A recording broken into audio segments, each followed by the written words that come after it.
राधे राधे भक्तों, बहुत बहुत स्वागत है आपका हमारे चैनल भक्ति का सार में। तो आज 6 सितंबर का दिन है और आज गणेश विसर्जन के साथ साथ अनंत चतुर्दशी भी है। तो आइए अनंत चतुर्दशी के पावन दिन पर अनंत चतुर्दशी की कथा को सुनते हैं। तो कथा को पूरा अवश्य सुने। अगर कथा आपको समझ में आए और पसंद आए तो कमेंट बॉक्स में जय श्री विष्णु जरूर ही लिखें। तो आइए हम कथा को शुरू करते हैं। अनंत चतुर्दशी का व्रत भादो माह के शुक्ल पक्ष की चतुर्दशी तिथि को रखा जाता है। मान्यता है कि अनंत चतुर्दशी का व्रत रखकर विधि विधान से भगवान श्री हरि भगवान श्री विष्णु की पूजा करने से 14 वर्षों तक अनंत फल की प्राप्ति होती है। गणेश चतुर्दशी के 10वें दिन यानी अनंत चतुर्दशी को गणपति विसर्जन भी होता है। महाभारत काल में पांडव भाइयों ने अनंत चतुर्दशी के व्रत के प्रताप से अपना खोया हुआ राजपाट पुनः प्राप्त किया था। तो आइए भक्तों सुनते हैं अनंत चतुर्दशी की पौराणिक कथा, जिसे स्वयं भगवान श्री कृष्ण ने युधिष्ठिर को भी सुनाया था।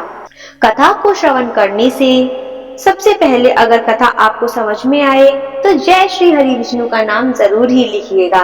तो आइए शुरू करते हैं। सूत जी ने शौनक आदि ऋषियों से कहा कि पूर्व समय में माँ गंगा के तट पर धर्म युधिष्ठिर महाराज ने जरासंध के वध के लिए राजसूय यज्ञ को आरंभ किया। युधिष्ठिर ने भगवान श्री कृष्ण के साथ भीमसेन, अर्जुन आदि भाइयों के साथ अनेक रत्नों से शोभित मोती जड़ी हुई स्वर्ण के तुल्य बड़ी ही विशाल यज्ञशाला बनवाई और उसके लिए सब राजाओं को अनेक प्रकार से जीत कर ले आए।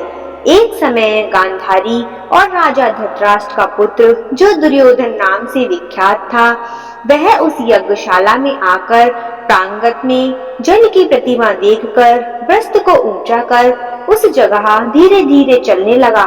यह देखकर द्रौपदी आदि श्रेष्ठ स्त्रियां हंसने लगी और दुर्योधन आगे जल को भूमि जानकर उसमें गिर गया।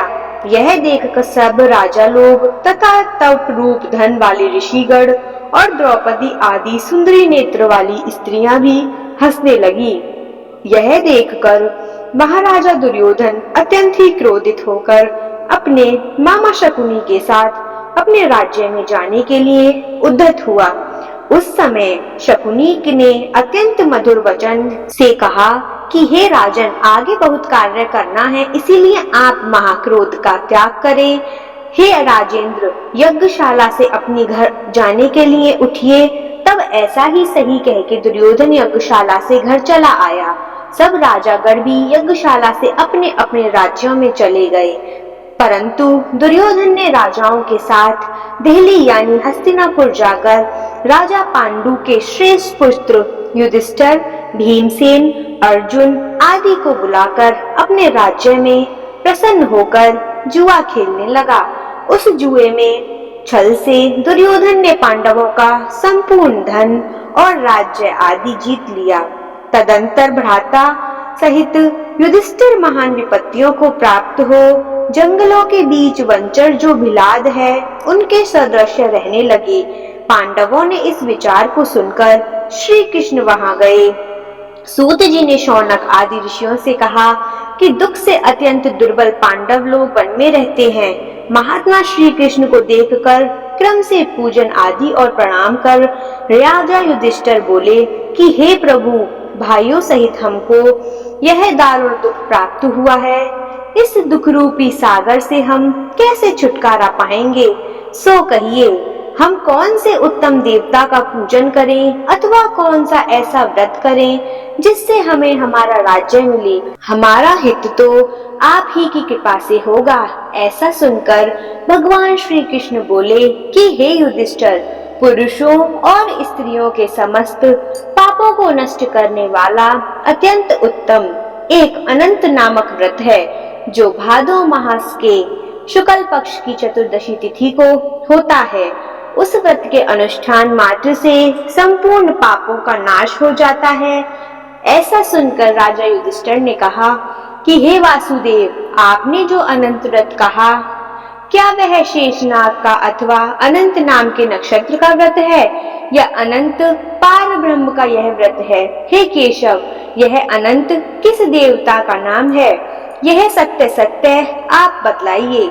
युधिष्ठिर की बात सुनकर श्री कृष्ण भगवान बोले कि हे धर्मराज युधिष्ठिर, अनंत हमारा ही नाम है, इसे हमारा ही स्वरूप जानो। सूर्य आदि जितने देवता हैं और काल आदि जो कहे जाते हैं, सब हमको ही जानो।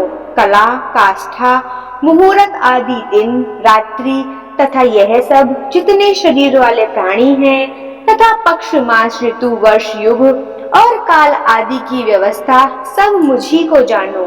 यह जो मैंने कला आदि कहा है, वह इस अनंत नाम से प्रसिद्ध है।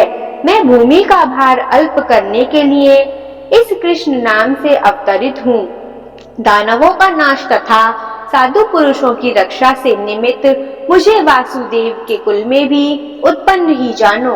आदि अंत मध्य जिसका नहीं, ऐसे कृष्ण, विष्णु, शिव, वैकुंठ, सूर्य, चंद्र, सर्वत्र व्याप्त ईश्वर सब मुझको ही जानो।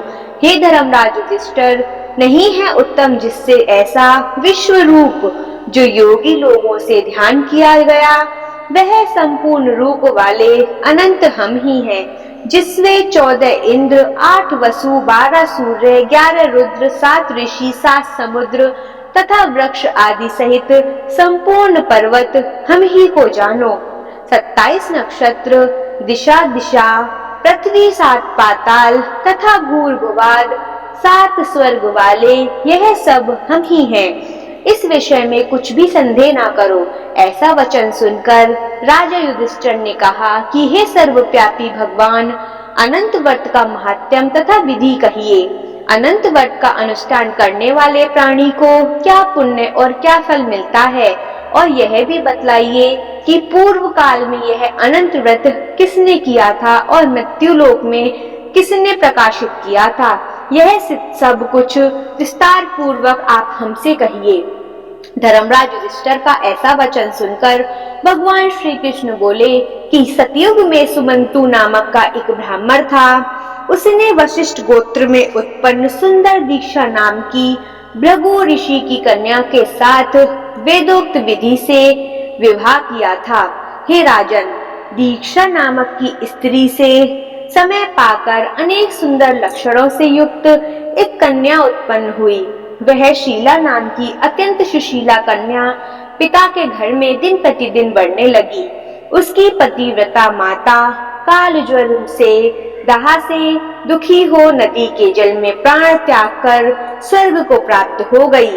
तदंतर उस समंतु नामक ब्राह्मण ने धर्म नाम की एक दुखशील नाम की कन्या से विधि विधान पूर्वक विवाह किया। वह स्त्री नाम के ही सदस्य दुष्ट स्वभाव, कर्कश वचन बोलने वाली और बड़ी प्रचंड महिला थी।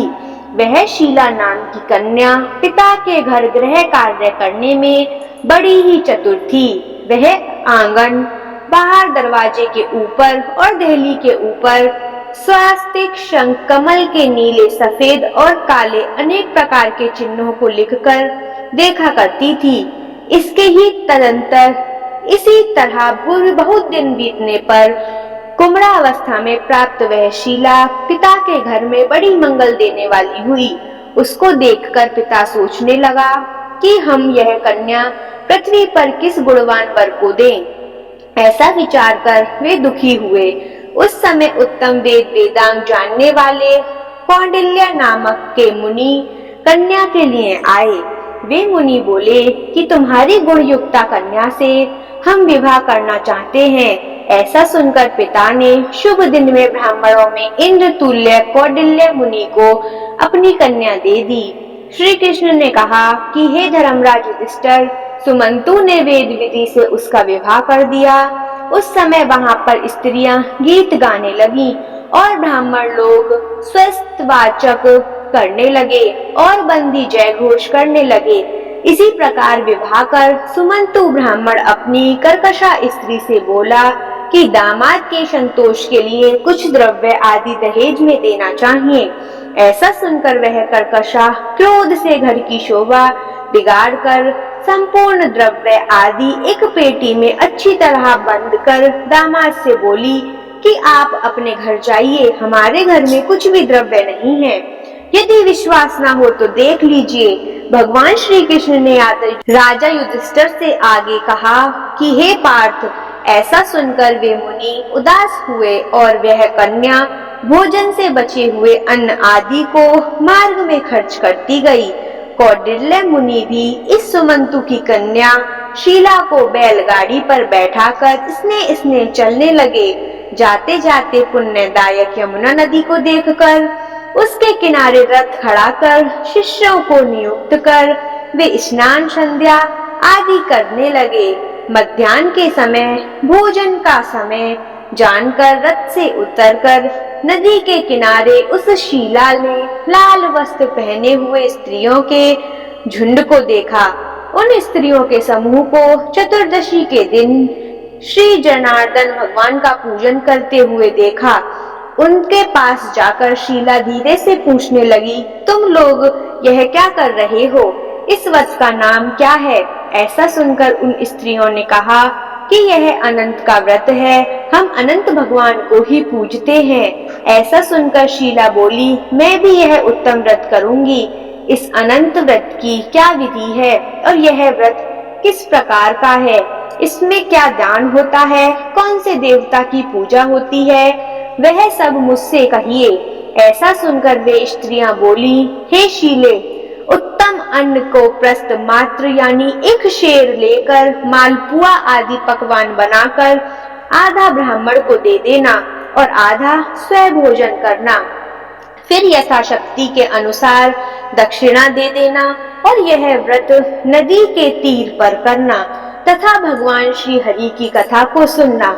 कुशा के शेष नाग को बनाकर बांस के पात्र में रखकर फिर स्नान कराकर मंडप के भीतर भगवान का विधि विधान से पूजन करना। चंदन पुष्प, धूप, दीप और अनेक प्रकार के नैवेद्य आदि में मिष्टान सहित रखना। उनके आगे मजबूत सूत का डोरा केसर रंग में रंग कर 14 गांठ देकर बाएं बांध पे बांधे। प्रथम यह स्मरण करें कि हे वासुदेव, नहीं है अंत जिसका, ऐसे संसार रूपी महासागर में डूबे हुए मेरी अच्छी तरह उद्धार करना और अपने अनंत रूप में लीन करना। हे सूत्र स्वरूपी अनंत भगवान, आपको बारंबार नमस्कार है। ऐसा समस्त कर सूत्र रूपी अनंत भगवान को बाएं हाथ में बांधकर स्वस्थ चित्त हो भोजन करना। संसार रूपी अनंत नारायण भगवान का ध्यान तथा पूजन कर अपने घर जाना। हे भद्रे, यह व्रत तुमसे कहा। भगवान श्री कृष्ण युधिष्ठिर से बोले कि हे राजन, प्रसन्न चित्त मन से ऐसा व्रत विधान सुनकर वह शीला की सुंदर डोरे को हाथ में बांधकर व्रत करने लगी। जैसे 14 गांठ का देखकर बाएं में बांधना कहा है, वैसा बांधकर अपने भोजन का आधा ब्राह्मण को देना, अविशिष्ट स्वयं खाकर फिर प्रसन्न हो पति के साथ बैलगाड़ी द्वारा अपने घर को गई। तब से शुभ शकुनों पर विश्वास हो गया। यह अनंत व्रत करने से गोधन और धन धान्य आदि से भरपूर घर हो गया। वह सोना में ग्रसित, माणिक्य और मोतियों के हारों से विभूषित और अतिथि पूजन में सदैव व्याकुल रहती थी। सुख से रहकर वह मणि युक्त करधनी तथा मोती की मालाओं से अलंकृत घर में पति के साथ उत्तम वस्त्र पहनकर सावित्री के समान शोभित होने लगी। एक दिन पति ने बैठी हुई शीला के हाथ में बंधा सुंदर डोरा देखा और शीला से बोला कि हे शीला, डोरा क्या तूने मुझे वश में करने के लिए बांधा है? इसका कारण बताओ। ऐसा सुनकर वह शीला बोली, जिसके प्रसाद से संपूर्ण धन धान्य संपत्ति मनुष्य को मिलती है, वही यह अनंत हमने धारण किया है। भगवान श्री कृष्ण ने कहा कि लक्ष्मी के मद में अंधा होकर शीला के ब्राह्मण पति ने शीला के वचन को सुनकर उसके बाहाँ के डोरे को जल्दी से तोड़ दिया और अनंत कौन है ऐसा कहते हुए पाप कर्म करते हुए मूर्ख ने डोरा अग्नि की ज्वाला में डाल दिया। उधर शीला व्याकुल होकर हाहाकार करती हुई दौड़ी। उसने डोरे को लेकर दूध में डाल दिया। इस पाप कर्म से उसकी वह लक्ष्मी नष्ट होने लगी। गौ आदि चोर ले गए, घर में आग लग गई, सब धन नष्ट हो गया। जिस तरह से धन आया था उसी तरह से फिर से चला गया। इसी तरह कुटुंब में भी कलह होने लगी, भाइयों में लड़ाई होने लगी। अनंत को फेंकने के पाप से उसके घर में दरिद्रता घुस गई। भगवान श्री कृष्ण ने आगे युधिष्ठिर से कहा कि हे युधिष्ठिर, इसके साथ संसार में कोई बातचीत ही नहीं करता था। वह शरीर से अति संतप्त हो गया और मन से भी दुखी रहता था। बड़े भारी दुख को पाकर कौंडिन्य मुनि ने अपनी पत्नी शीला से कहा कि हे शीला, एकाएक उत्पन्न इस शोक के कारण मैं दुखी हो गया और मेरा सारा धन नष्ट हो गया। स्वजनों से कलह होती है और मुझसे कोई बात नहीं करता। शरीर में नित्य ज्वर आदि तप रहते हैं। चित्त में बड़ा ही खेद होता है। इसका क्या कारण है? तुम जानती हो तो कहो, ऐसा क्या उपाय है जिससे मेरा भाग्य अच्छा हो सके? ऐसा सुनकर शील है आभूषण जिसका जो सुंदर स्वभाव वाली है, पति से बोली, अनंत फेंकने के पाप कर्म से यह सब हुआ है। हे महाभाग्य, उसके लिए उपाय करें, तब फिर सब ठीक हो जाएगा। ऐसा उसके कहने से ब्राह्मण मन में हरि भगवान की शरण में आ गया। उसके तदंतर वह कौंडिन्य मुनि खेत को प्राप्त हो वन में गए। वहां से उत्तम ब्राह्मण वायु का भक्षण कर तप करने की इच्छा से उस परमेश्वर का ध्यान करते हुए सोचने लगे कि जिसके प्रसाद से मुझे धन आदि मिला और उसके अपमान करने से मैं निर्धन होकर कष्ट को प्राप्त हो गया, मुझको अतिशय सुख दुख देने वाला धनाधिक हुआ। ऐसा चिंतन करता हुआ घने वन में घूमने लगा। वहीं पर कौंडिन्य मुनि ने एक आम का वृक्ष देखा। वह ऐसा था जिस पर एक पक्षी भी नहीं थे और करोड़ों कीड़े थे। उसने आम के वृक्ष से पूछा कि कहीं अनंत भगवान को देखे हो तो? हे सौम्य, कहो, मेरे चित्त में अतिशय दुख है। यह सुनकर वह आम का वृक्ष बोला कि हे ब्राह्मण, मैंने अनंत भगवान को नहीं देखा है। यह सुनकर वह दुखी होकर चल दिया और अनंत भगवान को कहा देखने। ऐसा विचार करता हुआ वन में घूमने लगा। इतने में बछड़े सहित गौ को देखा जो वन के मध्य में इधर उधर दौड़ रही थी। भगवान श्री कृष्ण ने कहा कि हे पांडव, वह ब्राह्मण गौ से बोला कि तुमने अनंत भगवान को देखा हो तो बताओ। इसके बाद गौ बोली, हे कौंडिन्य, मैं अनंत भगवान को नहीं जानती हूँ। उसके बाद आगे जाकर घास पर बैठे हुए वृषभ को देखकर उसने पूछा कि हे गोपत, तुमने अनंत भगवान को देखा है? बैल बोला, मैंने अनंत भगवान को नहीं देखा है। इसके बाद आगे जाकर बड़ी सुंदरी दो पुष्पकर्णी को देखा। उन बावलियों का जल उससे इसमें और इसमें से उसमें आता जाता हुआ अनेक प्रकार का कल्लोल करता और कमल कल्हार कमुदिनी आदि के पत्तों से युक्त होकर शोभामान हो रहा था। भ्रमर, हंस, चकोर, बगुला आदि पक्षियों से शोभित उस वापी को देख ब्राह्मण ने उन दोनों पुष्पकर्णियों से पूछा कि तुम लोगों ने अनंत भगवान को कहीं देखा है? यह सुनकर दोनों पुष्पकर्णी बोली, हे द्विज, हमने अनंत भगवान को कहीं नहीं देखा है। आगे जाकर उसी तरह एक हाथी और एक गधा देखा। उन दोनों से भी ब्राह्मण ने पूछा, क्या आप लोगों ने कहीं अनंत भगवान को देखा है? ऐसा पूछकर ब्राह्मण निराश हो उसी जगह पर बैठ गया। आगे भगवान श्री कृष्ण कहते हैं कि हे राजन, वह कौंडिन्य जीवन से निराश हो बड़ा विलप्त होता हुआ बहुत गर्म ऊर्ध्व श्वास लेकर भूमि पर ही गिर पड़ा। फिर वह ब्राह्मण होश में आते ही हे अनंत ऐसा कहते कहते उठकर चित्त में यह निश्चय करता हुआ कि अब मैं अपने प्राण का त्याग कर दूंगा। भगवान श्री कृष्ण कहते हैं, हे युधिष्ठिर, ऐसा विचार कर उस ब्राह्मण ने प्राण देने के लिए वृक्ष में फांसी लगा ली। उसी समय हृदयालु हृदय वाले अनंत भगवान श्री प्रत्यक्ष हो गए और वृद्ध ब्राह्मण का रूप धारण कर बोले, यहाँ आओ, यहाँ आओ। यह कहकर उन्होंने उस कौंडिन्य का हाथ पकड़कर एक गुफा में ले गए। उस गुफा में कौंडिन्य मुनि ने एक नगर को देखा जिसमें सुंदरवान स्त्री पुरुष विद्यमान थे और शुभदायक दिव्य सिंहासन पर बैठे हुए थे, जिनके अगल बगल शंख चक्र गदा पद्म और गरुड़ शोभायमान हो रहे थे। कौस्तुभ मणि धारण किए हुए, वरमाला आदि अनेक प्रकार के आभूषण धारण किए हुए विश्व रूप अनंत भगवान को उस कौंडिन्य मुनि ने देखा। अतिशय प्रकाशमान स्वरूप वाले भगवान को देखकर उन्होंने ऊंचे स्वर में कहा, हे प्रभु, आपकी जय हो।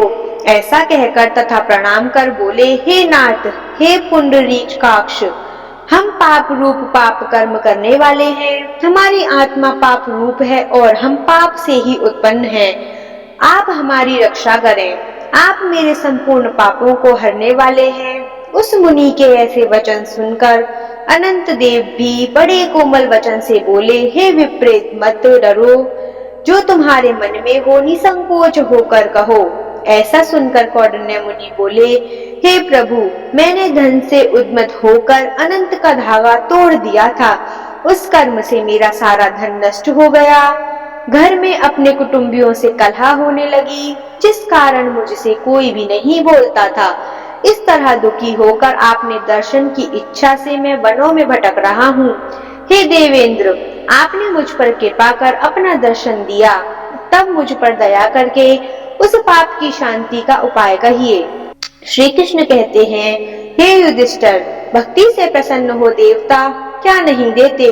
ब्राह्मण के ऐसे उत्तम वचन को सुनकर अनंत भगवान कहते हैं, हे कौंडिन्य, तुम विलंब मत करो, अपने घर जाओ और भक्ति के 14 वर्ष तक अनंत का व्रत करो। इससे संपूर्ण पापों से छूटकर पुत्र पौत्र को उत्पन्न कर इच्छित भोगों से भोग कर उत्तम सिद्धि को प्राप्त करो। अंत में मेरा स्मरण कर मुझको बिना संदेह प्राप्त कर सकोगे। हम संपूर्ण लोकों के कल्याण के लिए तुम्हें वरदान देते हैं। यह अनंत व्रत आदि श्रेष्ठ आख्यान और कल्याण करने वाला है। जो प्राणी अनंत चतुर्दशी का व्रत करके इस कथा को सुनेगा, वह शीघ्र ही समस्त पापों से छूटकर परम गति को प्राप्त होगा। अनंत देव ने कहा कि हे ब्राह्मण, मेरे पास जिस मार्ग से तुम यहाँ आए हो, उसी मार्ग से तुम जल्दी घर जाओ। ऐसा सुनकर कौंडिन्य मुनि बोले, हे स्वामी, मैं जो पूछता हूँ उसे आप बतलाइए। जंगल में घूमते घूमते मैंने कुछ कौतुक देखे हैं। जगत गुरु, वह आम का वृक्ष कौन था? वह वृषभ कौन था? वह कमल कुमुद कलहार से सुशोभित कौन था? इस बड़े जंगल में मैंने 2 पुष्पकर्णी देखी हैं, सो क्या थी? वह गधा कौन था? वह हाथी कौन था? और उत्तम वृक्ष ब्राह्मण कौन था? अनंत देव बोले, वह आम का वृक्ष वेद विद्या को अच्छी तरह जानने वाला ब्राह्मण था। उसने शिष्यों को विद्या नहीं दी, इसीलिए यह वृक्ष हुआ। और जो गौ देखी थी, वह बीज को खाने वाली पृथ्वी थी। और जो घास पर वृषभ देखा था, वह सत्यनारायण धर्म था। और धर्म अधर्म आदि जो कुछ भी परस्पर देती है और लेती रही, तथा वेद पाठ करने वाले ब्राह्मणों को नहीं दिया, भिक्षुओं को कभी भिक्षा नहीं दी। उस पाप कर्म से दोनों का जल आपस में इधर का उधर होता है। गधा को देखा, वह क्रोध था, और वह जो हाथी था वह अभिमान रहा। एक ब्राह्मण जो था वह अनंत हम है, और जो गुफा रही वह कठिन संसार है। अनंत देव ऐसा बताकर उस जगह से अंतर्ध्यान हो गए। यह सब स्वप्न के समान देखकर उस जगह से मुनि अपने घर को आए और 14 वर्ष तक अनंत व्रत किया। जैसा अनंत देव ने कहा था, वह सब कुछ सुख भोग कर अंत में वह अनंत देव का स्मरण कर अनंत लोक को चले गए। हे राज ऋषि, तुम भी यह कथा सुनो और व्रत करो। जिस प्रकार ब्राह्मण को 14 वर्ष में फल प्राप्त हुआ, तुमको भी उसी तरह अनंत देव की कृपा से सब इच्छित वस्तु एक ही वर्ष में कथा सुनकर व्रत करने से प्राप्त हो जाएंगी। हे राजन, व्रतों में उत्तम व्रत मैंने कहा, जिसको सुनकर सभी प्राणी सब पापों से छूट जाते हैं अर्थात मुक्त हो जाते हैं, इससे संदेह नहीं है और हरि चरणों को प्राप्त होते हैं। हे गुरुकुल में उत्पन्न युधिष्ठिर, जो शुद्ध विचार करने वाले प्राणी संसार रूपी गुफा में सुख से फिरने की इच्छा करते हैं, वे तीनों लोकों के स्वामी अनंत देव का पूजन कर डोरे को दाहिने हाथ में बांधते हैं। तो बोलिए श्री अनंत देव भगवान की जय। इस कथा का यह व्रत कथा संपूर्ण हुई। तो आशा करते हैं भक्तों, आज की यह कथा आपने ध्यान पूर्वक सुनी होगी और आपको अच्छी लगी होगी।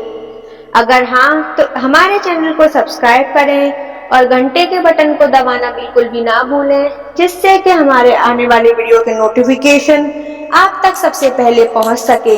तो अनंत भगवान की जय, विष्णु भगवान की जय। तो राधे राधे भक्तों, आपका दिन मंगलमय और शुभ हो। अनंत चतुर्दशी की आप सभी को बहुत सारी शुभकामनाएं।